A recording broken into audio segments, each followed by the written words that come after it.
नमस्कार दोस्तों, क्या दिल्ली में राष्ट्रपति शासन लग सकता है? क्या दिल्ली की शिक्षा मंत्री आतिशी मरलेना का यह दावा सच साबित होने वाला है?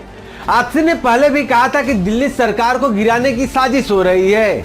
कुछ दिनों के बाद ही मंत्री राजकुमार आनंद ने इस्तीफा देकर विधायकी और पार्टी भी छोड़ दी। क्या इस बार भी आतिशी का अंदेशा सही होने वाला है? अरविंद केजरीवाल और अन्य आम आदमी पार्टी नेता लगातार यह कह रहे हैं कि वे जेल से ही सरकार चलाएंगे। वहीं भाजपा लगातार कह रही है कि जेल से सरकार चलाना संभव नहीं है। अरविंद केजरीवाल को तत्काल अपने पद से इस्तीफा देना चाहिए। केजरीवाल की वरिष्ठ मंत्री आतिशी मरलेना ने आरोप लगाया कि दिल्ली में केजरीवाल सरकार को गिराकर राष्ट्रपति शासन लगाने की साजिश रची जा रही है। अब सवाल यह है कि आखिर आतिशी के इन आरोपों का आधार क्या है? क्या सच में ऐसा हो सकता है? इसके अलावा सीएम केजरीवाल के जेल जाने के बाद दिल्ली के पास क्या विकल्प है? दोस्तों, आइए इन सब के बारे में समझते हैं आज के इस वीडियो में। आम आदमी पार्टी की सरकार अरविंद केजरीवाल की सरकार के खिलाफ एक बहुत बड़ा राजनीतिक षड्यंत्र प्लान किया जा रहा है। हमें विश्वसनीय सूत्रों से पता चला है कि आने वाले कुछ दिनों में केंद्र सरकार, भारतीय जनता पार्टी शासित केंद्र सरकार दिल्ली में राष्ट्रपति शासन लगाने वाली है। संविधान के आर्टिकल 356 को हम आसान भाषा में राष्ट्रपति शासन के रूप में कह सकते हैं, जिसके तहत किसी भी राज्य में राष्ट्रपति शासन लगाया जा सकता है।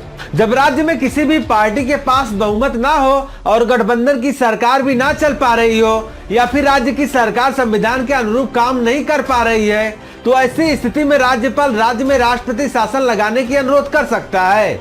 जिस राज्य में राष्ट्रपति शासन लग जाता है, वहाँ की सारी व्यवस्था सीधे राष्ट्रपति के हाथों में हो जाती है। राष्ट्रपति शासन लगने पर राष्ट्रपति मंत्री परिषद की सलाह पर काम करते हैं। अब सवाल यह उठता है कि क्या राजधानी दिल्ली भी ऐसी संकट की ओर बढ़ रही है? क्योंकि अभी सीएम अरविंद केजरीवाल जेल में हैं और अन्य आम आदमी पार्टी नेता लगातार कह रहे हैं कि वे जेल से सरकार चलाएंगे।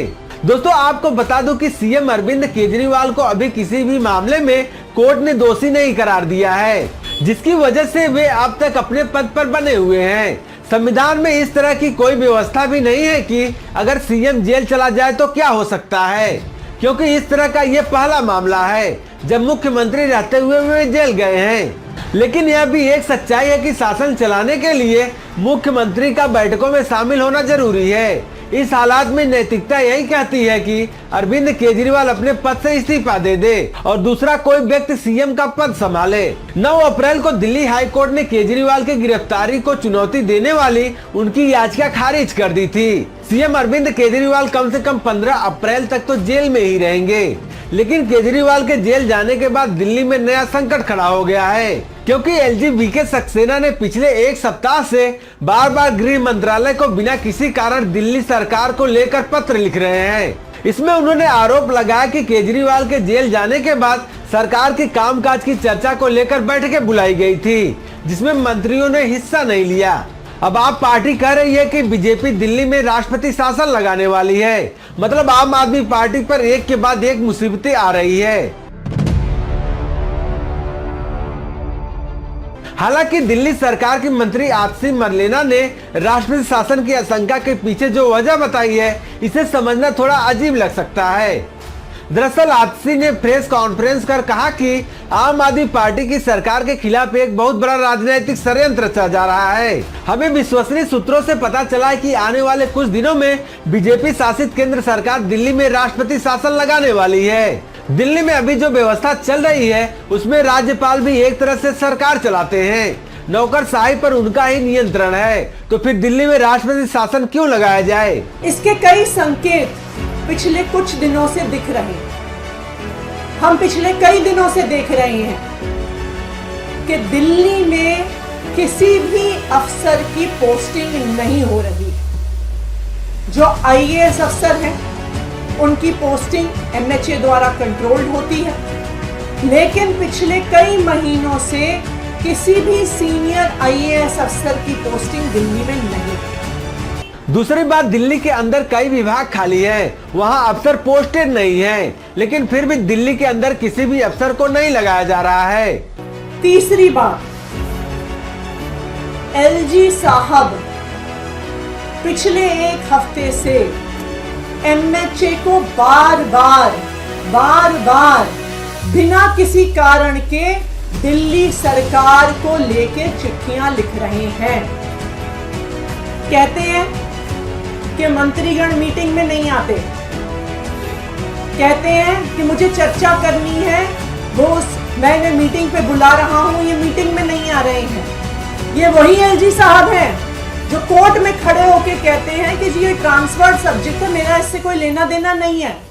तो जब आप कोर्ट में कहते हैं कि आपका पानी के मुद्दे से, पोल्यूशन के मुद्दे से कोई लेना देना नहीं है, जब वो ट्रांसफर्ड सब्जेक्ट है, तो आप एमएचए में उसके बारे में चिट्ठी क्यों लिख रहे हैं?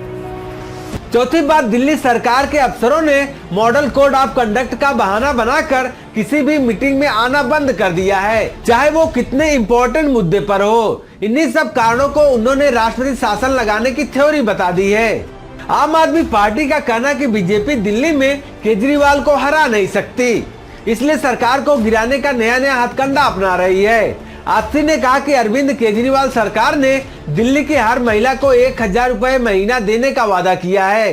इस योजना को रोकने के लिए आज राजनीतिक साजिश रची जा रही है। इन तमाम साजिशों के बावजूद दिल्ली की हर महिला को इस योजना का लाभ जरूर मिलेगा। अरविंद केजरीवाल की सरकार प्रदेश में जनता के हित में काम कर रही थी, खासकर गरीबों का हित साधा जा रहा था। उन्हें मुफ्त बिजली पानी दिया जा रहा था, जिससे उनकी लोकप्रियता और बढ़ रही थी। दिल्ली की जनता को बेहतर स्वास्थ्य सुविधा और शिक्षा मिले, इसके लिए आम आदमी पार्टी की सरकार ने हर संभव कर रही थी, जिसे रोकने के लिए मोदी सरकार प्रदेश में राष्ट्रपति शासन लगाना चाह रही है। दिल्ली में राष्ट्रपति शासन लगाना गैर कानूनी और गैर संवैधानिक कदम होगा।